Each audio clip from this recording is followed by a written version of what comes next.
Madame, mademoiselle, monsieur, bienvenue à Metro News. Voici les principaux titres qui seront développés aujourd'hui. Haïti ne fait plus partie de la liste des pays bénéficiaires du programme fédéral de travail saisonnier aux États-Unis. La décision a été prise cette semaine par l'administration Trump. Deux nouveaux ambassadeurs extraordinaires et plénipotentiaires sont accrédités en Haïti. Il s'agit de Jeffrey Williams, représentant du Commonwealth des Bahamas, et Madame Jeannette Ono-Ligo Olissa de la République fédérale du Nigeria.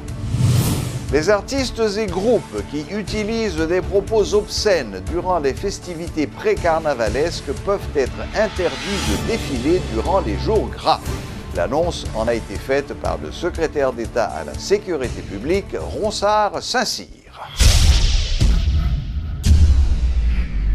Metro News vous est apporté par Haytrack, l'esprit bâtisseur, et Inoto SA, concessionnaire des véhicules Toyota. L'huile mobile, c'est qualité et performance qui fait partie de toute activité que nous entreprenons chaque jour dans la vie. Dans le développement de la société, quel que soit le domaine où vous évoluez, l'huile mobile toujours garantit bon fonctionnement moteur, tout appareil, à toute machine. L'IPAB jamais la guerre en route. Et ses partenaires à 100%. L'huile mobile pour moteur, dirait plus longtemps. Chaque continent, chaque pays, chaque route est différente. Derrière chaque virage, une nouvelle aventure vous attend. Toutes les routes nécessitent une attention particulière. C'est pourquoi, achetez votre Toyota chez un distributeur officiel. Vous obtenez un véhicule fabriqué spécifiquement pour votre pays, un service après-vente spécialisé and genuine spare parts that will make your investment and vehicle perform to the maximum.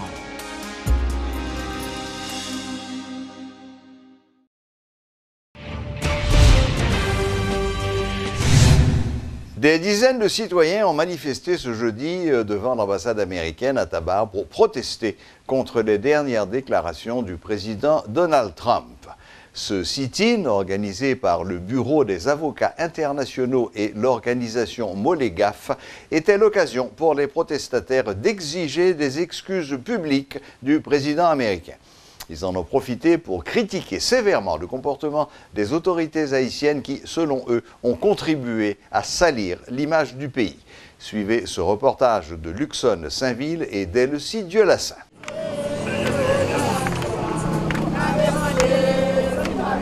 Ils ne sont pas là pour une demande de visa, mais plutôt pour dire non aux propos jugés racistes de Donald Trump. Devant un fort dispositif de sécurité mis en place à l'entrée de l'ambassade, les manifestants brandissent pancartes et cartons rouges. Des slogans et des expressions en français ou en anglais, les protestataires utilisent tous les moyens pour s'adresser à l'administration américaine.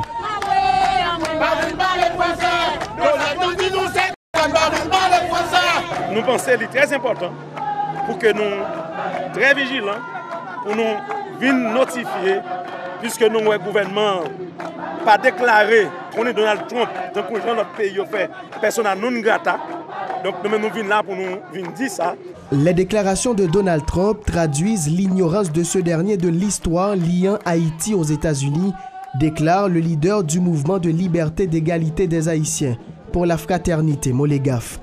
Par ce mouvement, Oxygène David dit vouloir lancer un message clair au président américain. Devant l'ambassade là, pour nous dire Donald Trump, comportement raciste ça qu'elle gagne, longtemps qu'elle a vécu là, il n'y a pas de mise. C'est solidarité entre peuples qui doit gagner. Donc déclaration verbale, déclarer Haïti son pays de maître, donc il n'y a pas de place de journée aujourd'hui. Les protestataires n'étaient pas là uniquement pour condamner les propos du locataire de la Maison-Blanche, mais aussi pour fustiger le comportement de l'État haïtien qui n'a pas su améliorer les conditions de vie dans le pays. Mario Joseph est très acide envers les autorités actuelles. Je me fais une déclaration qui est très sobre, mais il dit, et bien, il dit, c'est regrettable. Donc, il met en ambiguïté, même les gens avec qui ont occasion dans la question pour les gars. Donc, ce sont des vagabonds sans honte. Donc, qui ne pas comprendre l'effort que ancêtres ont fait et pour faire notre indépendance. Le sit-in s'est déroulé sans incident. Les organisateurs repartent satisfaits. Ce mouvement de protestation est le premier d'une série qui sera organisé devant l'ambassade des États-Unis en Haïti pour continuer de dénoncer l'attitude de l'administration américaine envers Haïti.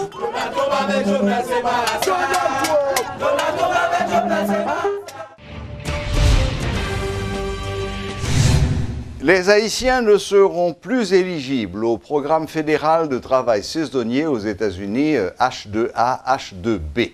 Une décision prise par l'administration Trump en raison du niveau élevé de fraude de la part des bénéficiaires de ce programme. D'un autre côté, le Miami Herald annonce que le permis de travail des Haïtiens bénéficiant actuellement de ce programme va être prolongé de 180 jours. Pour avoir des précisions supplémentaires sur cette question, nous avons avec nous, en direct de Washington et par téléphone, M. Stanley Lucas. Stanley Lucas est ambassadeur at large et conseiller spécial du président de la République pour les questions de politique étrangère, d'investissement et d'aide externe. Bonsoir, Stanley Lucas. Bonsoir et à toi et aux téléspectateurs. Et content d'être avec vous ce soir. Très bien, Stanley. Bon, apparemment, cette décision qui a été prise par l'administration Trump est arrivée un peu par surprise. Elle touche combien de gens? Bon, pour cette année, le nombre de travailleurs haïtiens affectés par cette décision, je crois, ne dépasse pas 200. Et donc, le nombre n'est pas élevé pour cette année. Parce que la plupart des Haïtiens qui travaillent aux États-Unis, ils avaient bénéficié du statut PS, ils sont 59 000 et 81% d'entre eux travaillent. Donc c'est pourquoi sur ce programme, il n'y a pas de nombreux Haïtiens. D'accord, d'accord. Alors ce programme spécifique, c'est quoi exactement? Vous pouvez nous en dire un petit peu plus? C'est un programme qui permet à l'employeur américain à la recherche de travailleurs non qualifiés avec un processus de sponsorisation et à travers une compagnie ou une entreprise haïtienne, rechercher ces travailleurs en Haïti. Une fois le contrat signé, le travailleur se rend aux États-Unis. Il y a deux catégories. La première catégorie, c'est les travailleurs qui vont sur les champs dans l'agriculture. Et la deuxième catégorie, c'est pour les hôtels, factories, etc.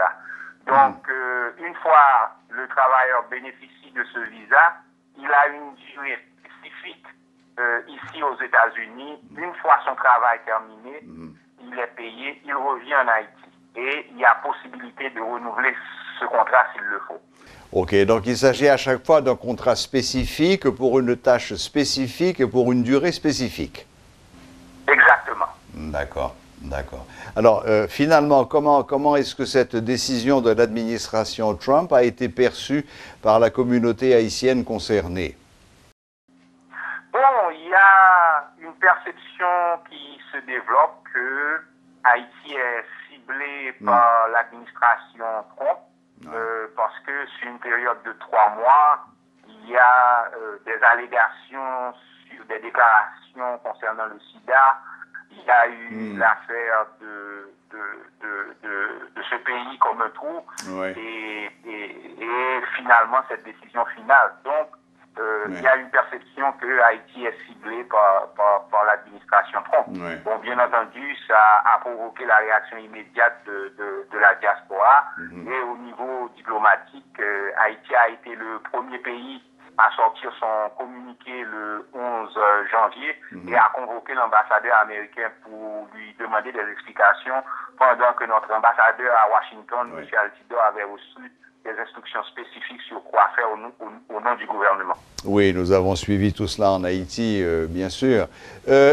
Qu'en est-il de ces allégations de fraude de la part des bénéficiaires de ce programme? Est-ce que c'est avéré? Est-ce que ça repose sur une réalité?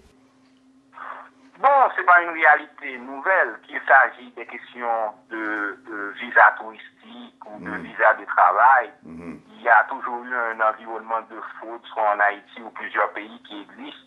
En général, les ambassades américaines à l'étranger travaillent avec les autorités locales, dans notre cas avec la police nationale et le système judiciaire, pour quand ça arrive,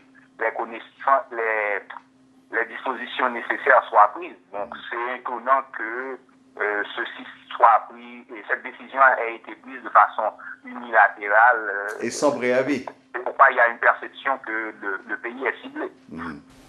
Alors finalement, Stanley Lucas, à quoi faut-il s'attendre dans les jours ou dans les semaines ou les mois à venir?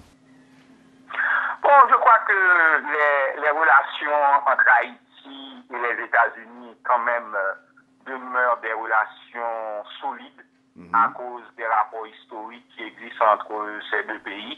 Et nos soldats se sont battus à Savannah, Georgia, pour l'indépendance des États-Unis. Lorsque les Anglais voulaient reconquérir les États-Unis à travers une expédition militaire en 1812, c'est le président Alexandre Poitillon qui a envoyé des soldats haïtiens pour se battre à la bataille de Chalmette, plus connue sous le nom de la bataille de New Orleans. Au cours de la Deuxième Guerre mondiale, c'est le président Élie Lescaut qui a remis au président de la Commission de guerre des États-Unis, Randolph Burgess, $1 million américains pour soutenir les efforts de guerre des États-Unis, sans compter nos pilotes et qui faisaient partie des Tuskegee et qui se battaient pour la liberté. Donc je pense que même dans ce qui se passe au Congrès ici aux États-Unis aujourd'hui, dans le cadre du deal sur l'immigration qui s'appelle DACA, les efforts des parlementaires républicains et démocrates de New York, de Florida, de New Jersey et Massachusetts pour mettre dans le deal les 59 000 Haïtiens du TPS, c'est une preuve que ces relations sont trop solides pour être déraillées. Bon, ben écoutez, Stanley Lucas, il me reste à vous remercier de cet éclairage que vous avez porté sur ce nouveau coup que l'administration américaine a asséné aux Haïtiens. Merci des explications et à très bientôt. C'est toujours un plaisir de te parler et puis pour les jeunes qui veulent obtenir la copie des documents ou qui font des recherches, ils peuvent aller sur mon compte Twitter, @StanleyLucas01 ou @StanleyLucas01 ou sur ma page Facebook. Je te souhaite une bonne journée et j'espère que les téléspectateurs qui écoutaient ont appris quelque chose. Porte-toi bien. Merci infiniment Stanley, à très bientôt. C'était Stanley Lucas par téléphone en direct de Washington. Stanley Lucas, qui est ambassadeur at large et conseiller spécial du président de la République en matière de politique étrangère, d'investissement et d'aide externe. Le chef de l'État haïtien, Jovenel Moïse, a reçu hier les lettres de créance de 2 nouveaux ambassadeurs extraordinaires et plénipotentiaires accrédités en Haïti. Monsieur Jeffrey Williams du Commonwealth des Bahamas et Madame Jeannette Omolego Olissa de la République fédérale du Nigeria. Lors d'une cérémonie officielle au Palais national, les 2 diplomates ont renouvelé l'engagement de leurs pays respectifs à maintenir étroits les liens d'amitié et à renforcer la coopération avec Haïti. Dans ses propos, M. Moïse a rassuré ses ambassadeurs de sa volonté de travailler d'un commun accord au développement harmonieux des relations bilatérales avec ces 2 pays amis. L'arrivée d'un nouveau chef de la représentation diplomatique des Bahamas intervient alors qu'Haïti assure la présidence de la CARICOM. Le dossier des migrants illégaux haïtiens constitue la principale préoccupation des autorités bahaméennes qui ont récemment modifié leur politique migratoire. La Direction générale du ministère de l'Éducation nationale exige que les directeurs et directrices d'école soumettent les listes de décisions de fin d'année 2016-2017 à l'inspection générale de cette institution. Le directeur de cette section du ministère, Méniol Jeune, a dénoncé plus de 400 écoles qui n'ont pas respecté le calendrier scolaire. Toutefois, un délai allant jusqu'au 9 février 2018 a été accordé à ses responsables pour remettre les listes. Monsieur Jeune laisse entendre par ailleurs que ces retards pourraient parfois être liés à des actes de corruption. Lorsque décision fin année yo pas remettre à temps, yo capable de naissance avec actes corruption. La liste de décisions de fin d'année est un document qui présente le nombre d'élèves d'une école ayant réussi ou échoué aux examens et un ensemble de données sur la formation des classes et les désistements en cours d'année. Au terme de chaque période académique, le ministère de l'Éducation nationale exige de tous les établissements scolaires, publics comme privés, qu'il soumette ces listes à la direction départementale de l'Ouest de l'éducation. Le 18 août dernier était la date limite pour l'année scolaire 2016-2017. Nous sommes à la mi-janvier 2018 et plus de 400 institutions des 10 départements du pays ne l'ont toujours pas acheminé aux autorités concernées. Méniol Jeune est le directeur général du ministère. Jeudi à nous 18 janvier, nous gagnons plus que 400 l'école qui pas remettre décision fin d'année. Les directeurs et directrices dont les établissements figurent dans cette liste sont tenus de se mettre en règle au plus vite sous peine de sanctions, menace Monsieur Jeune. Les formulaires doivent être dûment remplis, c'est-à-dire dépourvus de toute omission. Les informations concernant les élèves n'ayant pas fait la classe de seconde dans votre établissement doivent être vérifiées minutieusement. Le délai pour soumettre les listes de décision étant dépassé, les responsables d'école devront désormais remettre ce document directement à l'inspection générale du ministère et ils ont jusqu'au 9 février. Siège d'Elma, il a déposé dossier ça 22 au 24 janvier. Siège Pétionville, il a déposé dossier ça 25 janvier. Arcaille, Cabaret, Casal, Montouis, il a déposé 26 janvier. Léogane, Grand Gouave, Petit Gouave, Lagounave, il a déposé 29 janvier. Port-au-Prince, 30-31 janvier. Carrefour, 1er et 2 février. Passé ce délai, aucune considération ne sera prise en compte. Pour Méniol Jeune, ces retards sont souvent liés à la corruption. Une affirmation qu'approuve le directeur du Bureau national des examens d'État, Renan Michel, qui évoque l'influence néfaste de ce phénomène sur le système éducatif. Parce que l'école n'a pas remettre des décisions là-dedans, la pension élève qui sont dans l'autre école qui n'a pas passé pour le mettre dans la liste par là. Les ça, il fait là-bas en cop pour le mettre sur la liste par là. Mais ça, c'est le cas de corruption. Parce qu'il faut vérifier si tu as fait secondaire, si tu es passé, il t'a fait tout, est-ce que le passé, avant la philo. Mais là, pas d'information, ou pas qu'à vérifier ça. Donc, ou pas qu'à valider ce monde parce qu'on n'a pas de bonnes informations pour lui. Lutte contre la corruption, contre l'absentéisme, les frais indûment perçus par les directeurs d'école et maintenant l'obligation faite aux établissements scolaires de remettre les listes de décision de fin d'année, le nettoyage semble être lancé au ministère de l'Éducation nationale pour le plus grand bénéfice des élèves et de leurs parents. Espérons-le. En cas de plainte formelle reçue en ce sens, les artistes et groupes qui utilisent des propos malsains sur le parcours peuvent être interdits de défiler durant les jours gras du carnaval, annonce le secrétaire d'État à la sécurité publique, Ronsard Saint-Cyr. C'est l'une des mesures adoptées par les autorités pour garantir le bon déroulement des festivités carnavalesques sur le territoire. Ronsard Saint-Cyr, qui a rencontré la presse ce jeudi, explique que les forces de l'ordre seront intransigeantes quant au respect des consignes qui seront passées. On groupe gain ou bien on gain les cap pas décider lui-même, les financiers ou bien mettre dans la non. Défilé carnaval là. C'est ça qu'il va faire à partir de ça qu'il a comme fait. Mais pas oublier tout, nous ça c'est nous. Il y a des groupes musique qui bail comme maintenant il passe à 10 voix quoi tout. Là, ça, en plein parcours, c'est difficile et délicat. Et culturellement aussi, dans le carnaval, nous connaissons que entre l'acceptable et l'inacceptable, la ligne est très fine. Parce que quand même, c'est toi qui bamboche. Si nous devons entrer là-dedans directement, nous devons bloquer, on ne va pas ça dire comme bêtise. Parce que peut-être ça bêtise pour avoir bêtise pour l'autre monde. Donc là, ça, c'est difficile. Mais cependant, comme il y a plusieurs organisations, ok, nous sommes à protéger les droits filles, à protéger les droits de si moun sa identifié un moun pendant le parcours là, il a porté plainte dans le comité. OK? Quand il y a assez pour venir dimanche, lundi, on travaille sur ça. Mais en plein parcours, c'est difficile parce que le parcours a marché en plein monde. Parce que Jean Doula, c'est toujours une époque que tout le monde fait ça en quelque sorte. C'est vrai, la exagéré avec le temps. Peut-être aussi avec les réseaux sociaux, mon étudiant dépassé. Mais j'aime de manière systématique, nous avons intervenu seulement par rapport à ça comme pouvoir, financement, line-up, nous avons dit ça, ou même pour venir à cause de ça, ou même m'accepter.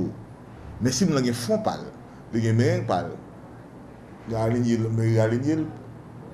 bon, en plein parcours difficile. 2 commissions ont été mises en place par la présidence et le ministère de l'économie et des finances pour stabiliser les jeux de hasard dans le pays. Annonce faite par la directrice générale de la loterie de l'État haïtien. En conférence de presse ce jeudi, Margaret Fortuné a fait savoir que ces structures ont aussi pour mission de moderniser l'institution. Commission ça yo gagne là-dedans ministère des Finances, LEH, Association nationale tenancier boletio, DGI.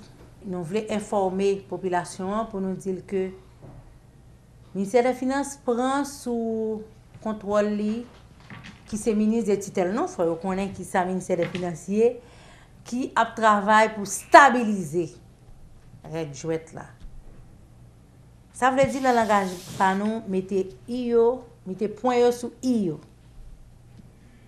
Nous disons tout nous-mêmes, nous prenons engagement, détermination nous, pour nous bailler service à la population dans les affaires jouées dans les détermination ça, là. Et nous demandons chaque acteur pour prendre responsabilité. Nous disons là, il est temps, parce qu'il faut connaître que il ne faut pas quitter un grand monde qui prétend avoir ambition de diriger l'État, affaiblir même l'État, ça a besoin de diriger. L'autorité prend responsabilité. C'est pour ça que la commission est là, pour renforcer, moderniser et tout travail avec les gens qui concernent pour c'est l'État haïtien qui gagne, ce n'est pas un grand monde. Parce que le temps qui passe, c'est des individus pour compte qui font comme l'enjeu d'hasard. Ce n'est pas ni l'État haïtien ni l'autre.